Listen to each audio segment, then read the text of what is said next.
এই যে ময়নার মার ঘটনা ঘটছে, 11 থেকে 12 বছরের মেয়ে যখন চাচার সাথে এরকম একেবারে উলঙ্গ অবস্থায় দেখেছে, নিজের মেয়ে নিজের বিরুদ্ধে সাক্ষী, মূল এটাকে কেন্দ্র করেই মা এবং তার চাচা মিলে তাকে হত্যা করেছে।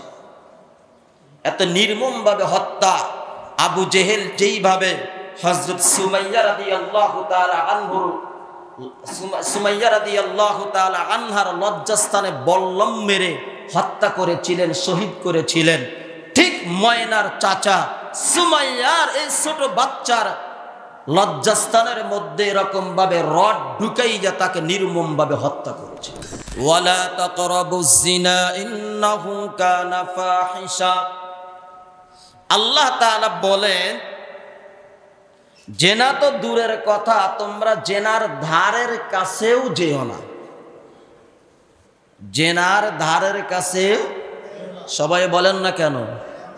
জেনার ধারের কাছেও তোমরা যেও না। কেন যেও না? কাছে গেলে যদি জেনার কাছে যাও তাহলে জেনা হওয়ার সম্ভাবনা কম না বেশি? কথা বলে বেশি। সেই জন্য আল্লাহ তাআলা বলেছেন জেনার ধারের কাছেও যেও না। জেনার যতগুলো উপকরণ রয়েছে, উপকরণ যা কিছু রয়েছে, সেই উপকরণ যতগুলো তার কাছে যেতেও আমার আল্লাহ নিষেধ করেছেন। আমার আল্লাহ, কথা বলেন না কেন? আল্লাহ নিষেধ করেছেন। সেই জন্য কোরআনের মধ্যে আমার আল্লাহ এত সুন্দর করে বললেন, জেনা তো দূরের কথা, সেটা তো অনেক দূরে, কিন্তু জেনা করতে গেলে যতগুলো উপকরণ আছে সেইগুলোর নিকটেও তোমরা যেও না। জেনা যেমন খারাপ, আর জেনার যতগুলো মাধ্যম রয়েছে সেগুলোও তেমন খারাপ। সেগুলো, কথা বলেন না কেন? সেগুলো খারাপ। হাদিসের মধ্যে আসছে, নবী বলেন চোখের জেনা হলো দেখা। চোখের জেনা কি? সবাই বলেন, সবাই মুখস্থ করে নেন। চোখের জেনা কি? জোরে বলেন সবাই। চোখের জেনা কি? দেখা। কানের জেনা হলো শোনা। কানের জেনা হলো। হাতের জেনা হলো ধরা। হাতের জেনা হলো ধরা। পায়ের জেনা হলো হেঁটে যাওয়া। পায়ের জেনা হলো হেঁটে যাওয়া। অন্তরের জেনা হলো কল্পনা জল্পনা করা। অন্তরের জেনা হলো, সবাই বলেন না কেন?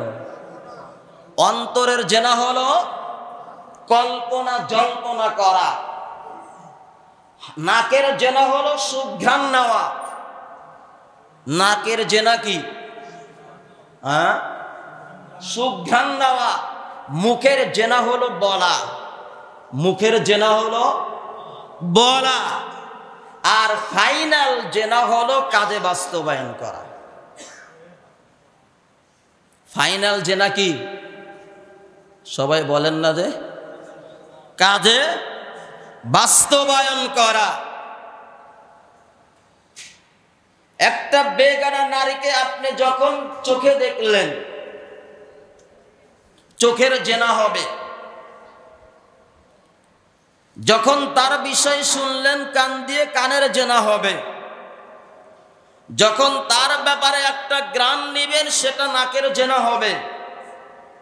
হাত যখন তার দিকে বাড়াইবেন, হাতের জেনা হবে। পা যখন বাড়াইবেন, পায়ের জেনা হবে। অন্তর দিয়ে কল্পনা জল্পনা করবেন, অমুকের মেয়ে, তমকের নাতনি, তমকের এই এত সুন্দর, এই যে কল্পনা জল্পনা, এটা অন্তরের জেনা। এগুলো কি? কথা বলেন না কেন? এই সবগুলো বাস্তবায়ন যখন হয়ে রূপ নিয়েছে, তখন বাস্তব জেনা, কথা বলেন না কেন? বাস্তব জেনা সংগঠিত হয়েছে। সেই জন্য মুসলমান, আমার আল্লাহ কেন জেনার ধারের কাছ থেকে দূরের কথা, জেনার যতগুলো উপকরণ রয়েছে তার নিকটেও যেতে কেন নিষেধ করেছেন?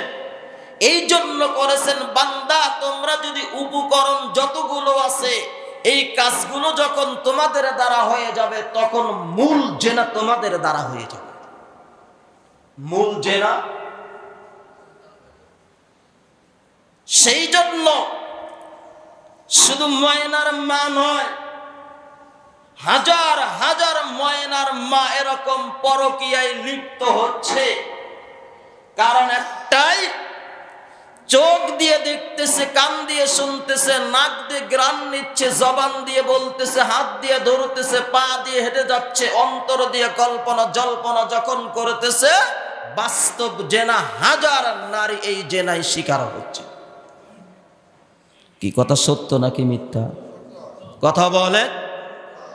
সেই জন্য মুসলমান, আমার আল্লাহ এই জন্য জেনার ধারের কাছে যেতে নিষেধ করেছেন, নিকটেও যেতে নিষেধ করেছেন। এই সপ্তাহ আগের সপ্তাহ আরো একটি ঘটনা ছিল, টুনির ঘটনা। বিবাহের 2 বছর পর স্বামীর দুইটি কিডনি নষ্ট হয়েছে। মালয়েশিয়ান প্রবাসী তারেকের ঘটনা আপনারা অনেকে হয়তো নেটে পেয়েছেন। স্ত্রী তার নিজের কিডনি দিয়ে স্বামীকে বাঁচিয়েছে, বাঁচানোর পরে স্বামী পরকীয়ায় লিপ্ত হয়েছে। কি ঘটনা পড়েন নাই? মুসলমান, আমার আল্লাহ কেন যেতে নিষেধ করেছেন? ওই নারী এত কান্নাকাটি, এত মিডিয়া কি আসবে, কি হবে? কিন্তু যদি কোরআনের ট্যাবলেট যদি তার অন্তরে থাকতো, যে আমার স্ত্রী আমাকে কিডনি দিয়ে বাঁচাইলো, আমাকে প্রাণ দিল, 2টি কিডনি ড্যামেজ হয়ে গিয়েছে, নষ্ট হয়ে গিয়েছে, আমার স্ত্রী আমাকে এত বড় উপকার করলো, ওর মধ্যে যদি চুল পরিমাণ মনুষ্যত্ব থাকতো, তাহলে খোদার কসম এই স্ত্রীকে এরকম ভাবে কষ্ট দিয়ে পরকীয়ায় লিপ্ত হতো না। কথা বলেন ঠিক কি না? কথা বলেন, হতো? হ্যাঁ, কখনো হতো না। মুসলমান, এই যে ঘটনাগুলো ঘটে যাচ্ছে, সেটা যদি আমার বেলায় আপনার বেলায় হতো, আপনারা কেমন লাগতো বলেন? সেই জন্য আমার আল্লাহ কেন জেনার নিকটবর্তী যেতেও নিষেধ করেছেন? এই জন্য বান্দা, তোমরা যখন জেনার যতগুলো উপকরণ রয়েছে ধারে চলে যাবে, তখন বাস্তব কাজগুলো তোমাদের দ্বারা হয়ে যাবে। আর এই কাজগুলো যখন হয়ে যাবে, দেখো মানুষ কত কষ্টের মধ্যে নিমজ্জিত, দুনিয়াও বরবাদ, আখিরাতও বরবাদ। কথা বলেন ঠিক কি? স্মরণ রাখবেন, মানুষ যখন গুনার লোভ চলে আসে, গুনার লালসায় চলে যায়, গুনায় লিপ্ত হয়ে যায়, তখন মানুষ বাহ্যিক দৃষ্টিতে সে অন্তর চক্ষু থাকে না, তখন সে অন্ধকারে পড়ে যায়। কোথায় পড়ে যায়? কথা বলে। এই যে ময়নার মার ঘটনা ঘটছে, 11 থেকে 12 বছরের মেয়ে যখন চাচার সাথে এরকম একেবারে উলঙ্গ অবস্থায় দেখেছে, নিজের মেয়ে নিজের বিরুদ্ধে সাক্ষী, মূল এটাকে কেন্দ্র করেই মা এবং তার চাচা মিলে তাকে হত্যা করেছে। এত নির্মম ভাবে হত্যা। আবু জেহেল যেইভাবে হযরত সুমাইয়া রাদিয়াল্লাহু তাআলা আনহার লজ্জাস্থানে বল্লম মেরে হত্যা করেছিলেন, শহীদ করেছিলেন, ঠিক ময়নার চাচা সুমাইয়ার এই ছোট বাচ্চার লজ্জাস্থানের মধ্যে এরকম ভাবে রড ঢুকাইয়া তাকে নির্মম ভাবে হত্যা করেছে। কি নাউজুবিল্লাহ বলবেন না? মুসলমান, এখান থেকে আমাদের তো সবক শিক্ষা। দেশ এবং জাতি কোথায় চলে গেছে? দেশ এবং জাতি কোথায় চলে গেছে? মানুষ গুনাহে নিমজ্জিত হয়ে গেলে কোথায় চলে যায়? সেই জন্য মুসলমান, আমাদের সতর্ক হওয়া দরকার। আমাদের সতর্ক হতে হবে, আমাদের সবক নিতে হবে। কোরআন থেকে যদি আমরা শিক্ষা না নেই, সবক না নেই, উপদেশ যদি না নেই, তাহলে শয়তান এক ধোঁকা দিয়েছে তাদেরকে। আমরা যদি কোরআন থেকে শিক্ষা না নেই, আমাদেরও শয়তান ধোঁকা দিতে পারে কি পারে না? কথা বলেন, পারে কি পারে না? পারে। সেই জন্য মুসলমান যেনার যতগুলো উপকরণ রয়েছে আমরা নিজেরা বন্ধ করে দেই। আমার মেয়ের ব্যাপারে আমি খবর রাখবো, আপনার মেয়ের ব্যাপারে আপনি খবর রাখবেন, আপনার সন্তানের ব্যাপারে আপনি খবর রাখবেন, আমার স্ত্রীর ব্যাপারে আমি খবর রাখবো, আপনার স্ত্রীর ব্যাপারে আপনি খবর রাখবেন, আমার বোনের ব্যাপারে আমি খবর রাখবো, আপনি আপনার বোনের ব্যাপারে খবর রাখবেন।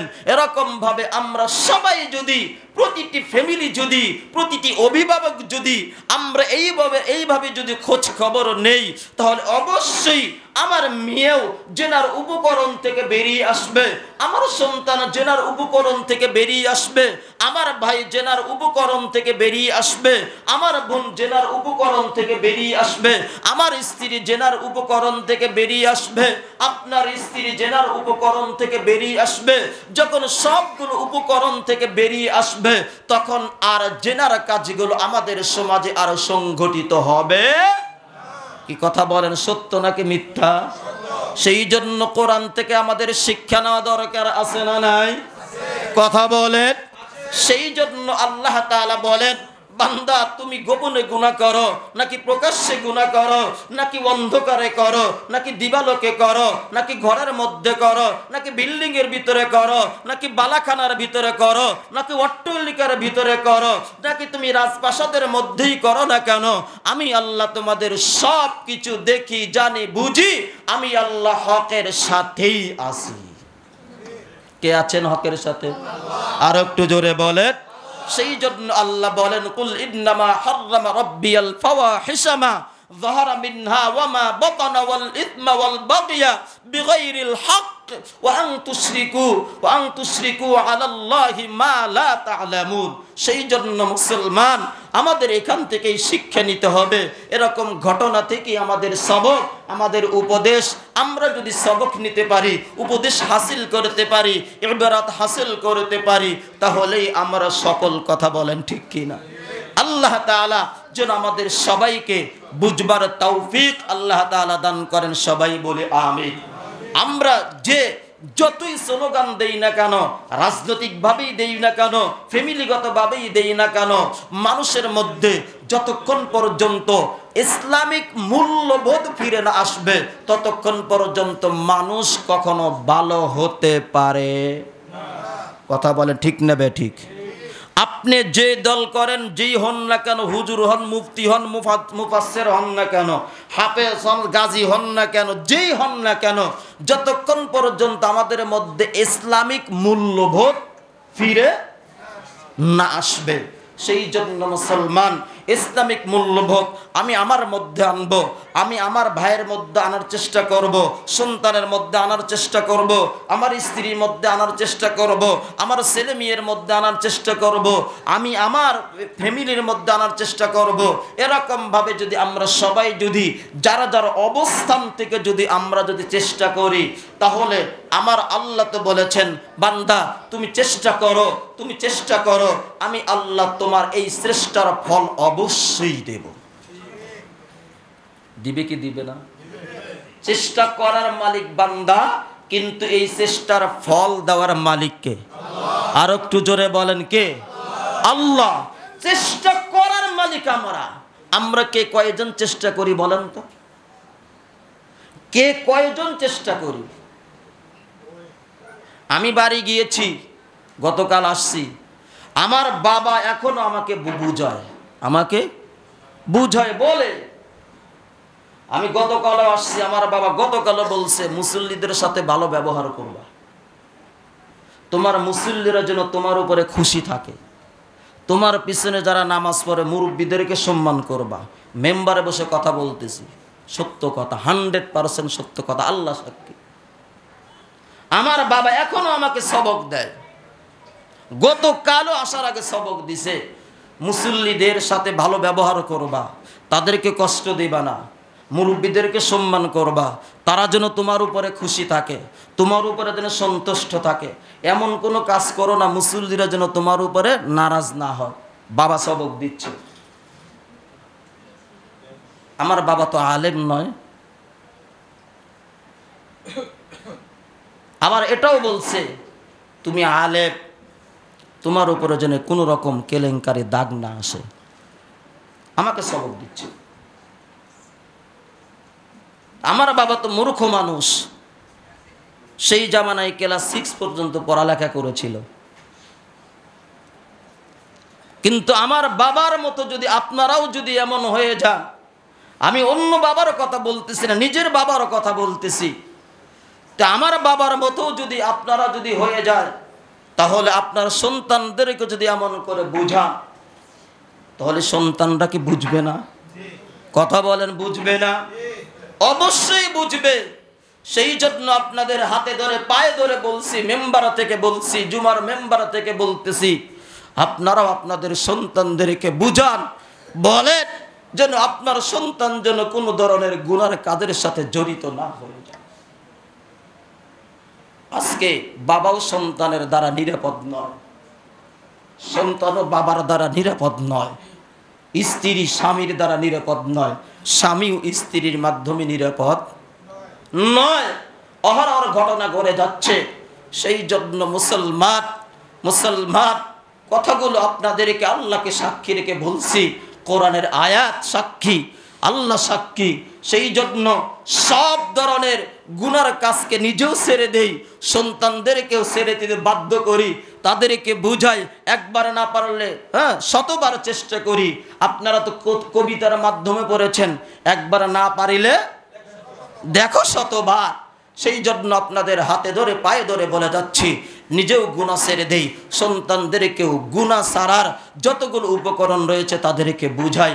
আল্লাহ তাআলা যেন আমাদের সবাইকে বুঝবার তৌফিক দান করেন।